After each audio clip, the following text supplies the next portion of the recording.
नमस्कार सबाइके आजकेर टिউটোরিয়াল ভিডিওতে আমি যে জিনিসটা নিয়ে আলোচনা করব সেটা হচ্ছে স্ট্রিম পাওয়ার ইনডেক্স।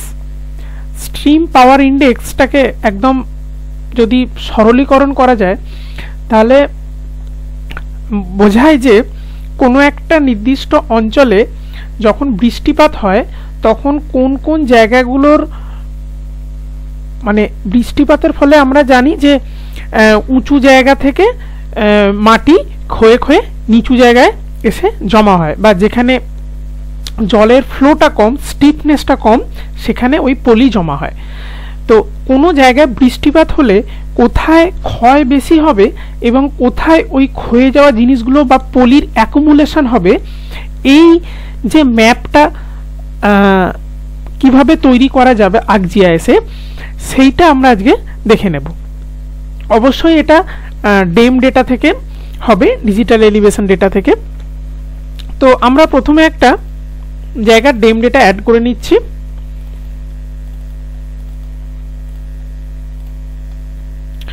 একটা ডেম ডেটা আমি অ্যাড করে নিলাম। এবার আমি একটা নির্দিষ্ট আমার স্টাডি এরিয়াও অ্যাড করে নিচ্ছি।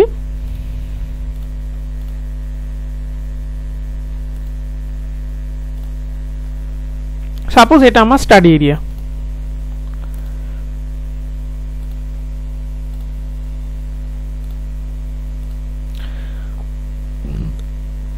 সাপোজ এটা আমার স্টাডি এরিয়া। তো আমি এই জায়গাটুকু শুধু ক্লিক করে নেব, সেই জন্য এক্সট্রাক্ট বাই মার্কস ফাংশনটা ইউজ করছি।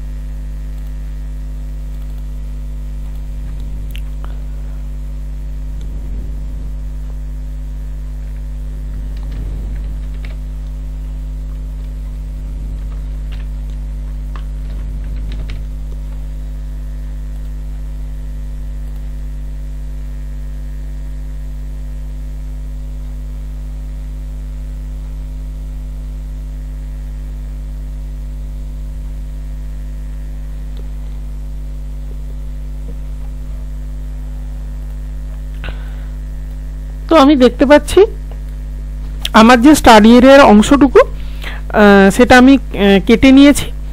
এবার পার্টিকুলার এই জায়গাটার উপরে আমি কাজ করব। তো আমি একবার চেক করে দেখে নেব এর প্রজেকশনটা ঠিক আছে কিনা। প্রপার্টিজে গিয়ে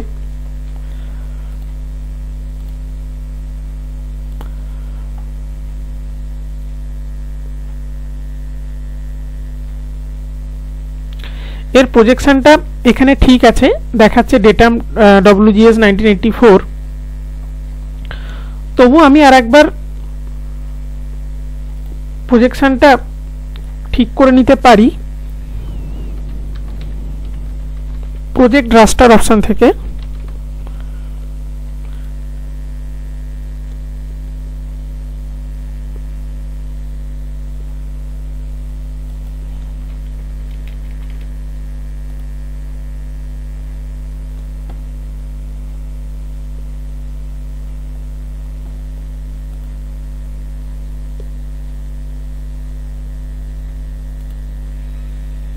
এখানে ইনপুট হিসাবে আমার স্টাডি এরিয়াটা দিচ্ছি।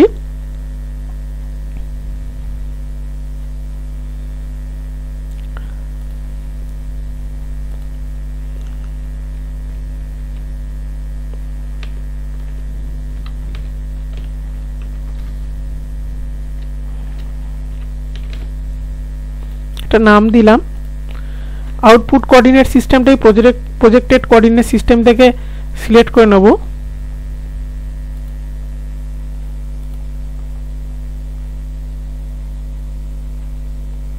আমি যে জায়গাটা চুজ করেছি তার জন্য এই পার্টিকুলার 45 এনটা সিলেক্ট করতে হবে।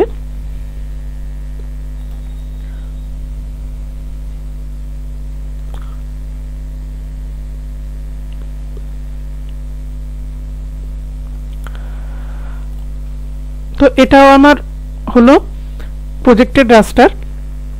এবার আমরা ফিল অপশানে গিয়ে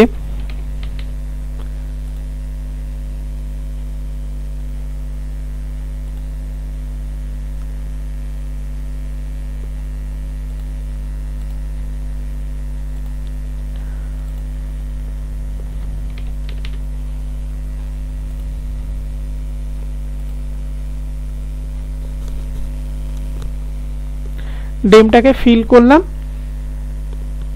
এরপর ফ্লো ডাইরেকশন,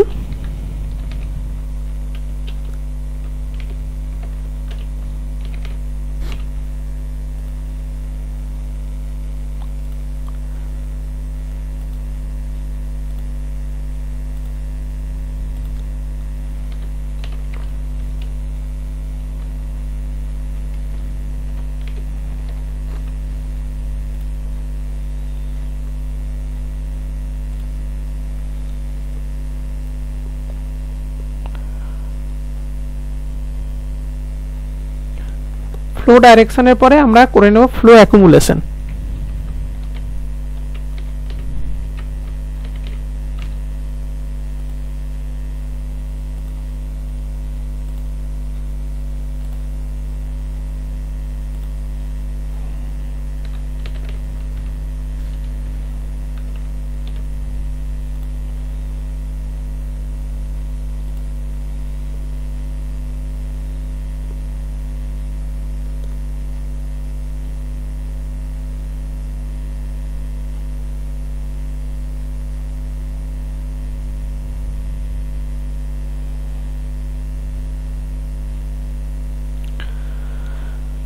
এরপর আমরা স্লোপটা দেখে নেব।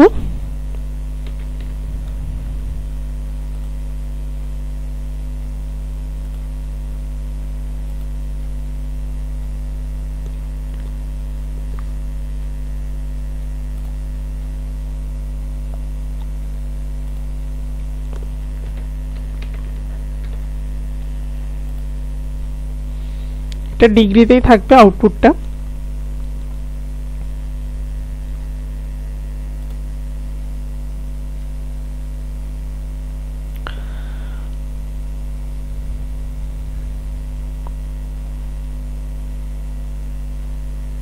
এরপরে আমরা এবার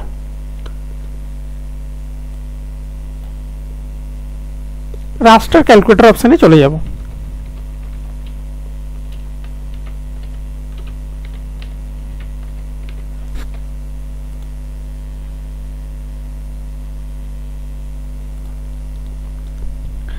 রাস্টার ক্যালকুলেটর অপশনে গিয়ে আমরা জাস্ট একটা ফর্মুলা পুট করব। ফর্মুলাটা কি?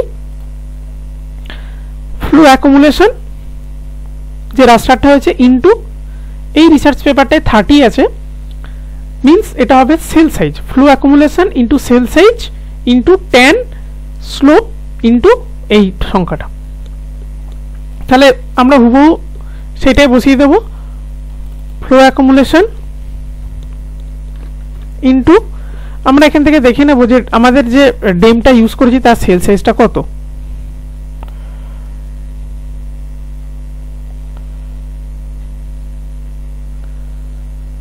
$29.73, মানে আমি 30 ধরেই চলছি, সেই জন্য এখানে 30 দেওয়া আছে। 30 করলাম ইন্টু 10, 10টা আমি এখান থেকে পেয়ে যাব 10 স্লোপ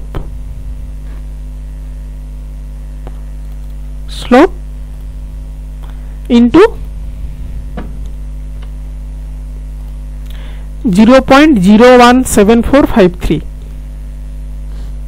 0.017453, 0.017453।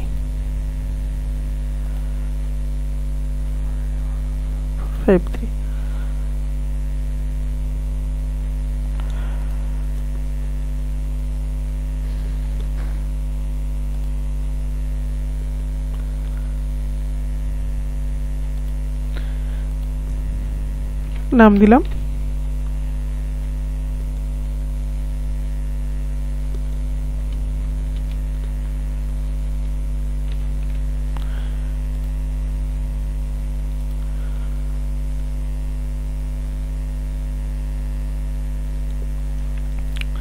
স্ট্রিম পাওয়ার ইন্ডেক্সটা ক্যালকুলেট হয়ে গেছে।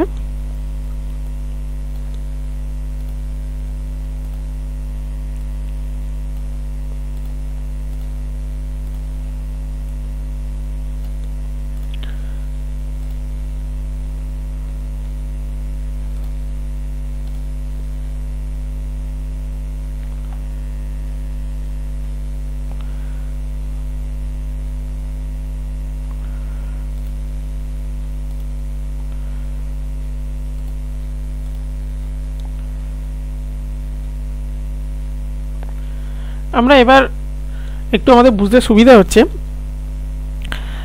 আমরা দেখতে পাচ্ছি এখানে হাইয়েস্ট ভ্যালু আছে, লোয়েস্ট ভ্যালু আছে। এবার এই ভ্যালুগুলোর একটা গুরুত্ব আছে। ভ্যালুগুলো যত নেগেটিভ থেকে পজিটিভের দিকে যাবে, পজিটিভ মানে হচ্ছে সেখানে ইরোশন বেশি হবে, আর নেগেটিভ মানে হচ্ছে সেখানে ডিপোজিশন বেশি হবে। তার মানে আমরা দেখতে পাচ্ছি যে এই যত আমার এখানে কালার র্যাম্পটা এমনভাবে চুজ করা আছে, লো মানে সাদার দিকে যত যাচ্ছে সেটা হচ্ছে 0, আর মানে নেগেটিভের দিকে, পজিটিভের দিকে যত যাচ্ছে সেটা হচ্ছে ডিপ। এবার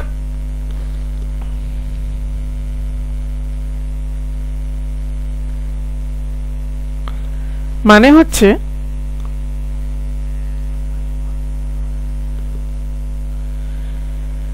এই জায়গাগুলো থেকে আমি যদি এটাকে উল্টে দিই বুঝতে আরো সুবিধা হবে। কালার র্যাম্পটা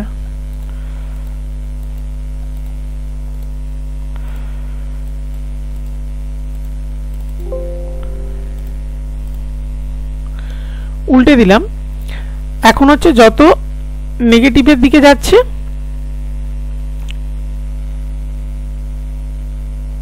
বা নিচু দিকে যাচ্ছে সেটা হচ্ছে কালো। তার মানে এই জায়গাগুলো, এই যে ডট ডট ডট ডট সাদা জায়গাগুলো দেখছি, এগুলো হচ্ছে উঁচু। এইখান থেকে আমার ক্ষয়ে ক্ষয়ে বা বৃষ্টি হলে এই মানে এইগুলো হচ্ছে উঁচু জায়গা। এই যে সাদা দাগ যে আমি দেখতে পাচ্ছি সরু সরু, এইগুলো হচ্ছে উঁচু বা খাড়া জায়গা। এই জায়গা থেকে ক্ষয়ে ক্ষয়ে আমার নিচু দিকে জমা হবে। এটাই হচ্ছে এটার রিপ্রেজেন্টেশন এই ভ্যালুর। মানে স্ট্রিম পাওয়ার ইন্ডেক্স দিয়ে আমরা মাপি, যে মানে বলা হয় যে stream power index is the product of the catchment area and slope and the measures the erosive power upon of a flow।